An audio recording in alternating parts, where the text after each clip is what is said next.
Green metro Infratech సంస్థపై వచ్చిన ఆరోపణలపై యాజమాన్యం స్పందించింది.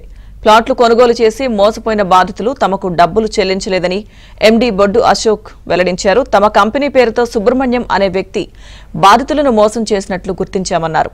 ఈ వ్యవహారంలో తాము కూడా బాధితులమే అని వాపోయారు. ఈ స్కామ్తో తమకు ఎలాంటి సంబంధం లేదన్నారు.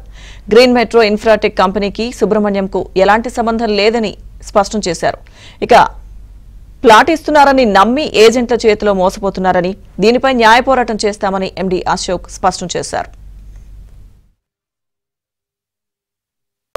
గ్రీన్ మెట్రో మోసం చేసిందని ఎవరైతే కంప్లైంట్ ఇచ్చారని చెప్తున్నారో అది వాళ్ళు కూడా మోసపోయారని నేను కూడా చాలా బాధపడుతున్నాను. ఎందుకంటే వాళ్ళు సుబ్రహ్మణ్యం అనేది భవన్ తేజ కంపెనీలో వాళ్ళు డబ్బులు కట్టి వాళ్ళు మోసపోయారు.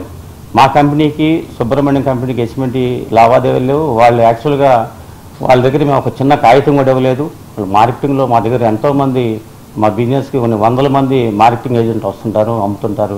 మా దగ్గర ఎక్కువ రేటు ఉంటుందని వీళ్ళు పాపం తక్కువ ఆశ పెట్టి ఏజెంట్ ఏం చేస్తారంటే తక్కువ అక్కడ ఇస్తున్నారని చెప్పి అక్కడ వాళ్ళు వెళ్ళి అక్కడ డబ్బులు కట్టడం జరిగింది. తర్వాత నాకు తెలిసింది నేను సుబ్రహ్మణ్యం గారి దగ్గర డబ్బులు కట్టామంటే ఎట్లా కట్టారు. మరి వాళ్ళకి ఇంతవరకు సుబ్రహ్మణ్యంకి మా ప్లాట్లు అమ్మని ఇంత చిన్న అగ్రిమెంట్ కానీ కాగితం కూడా ఇవ్వలేదు.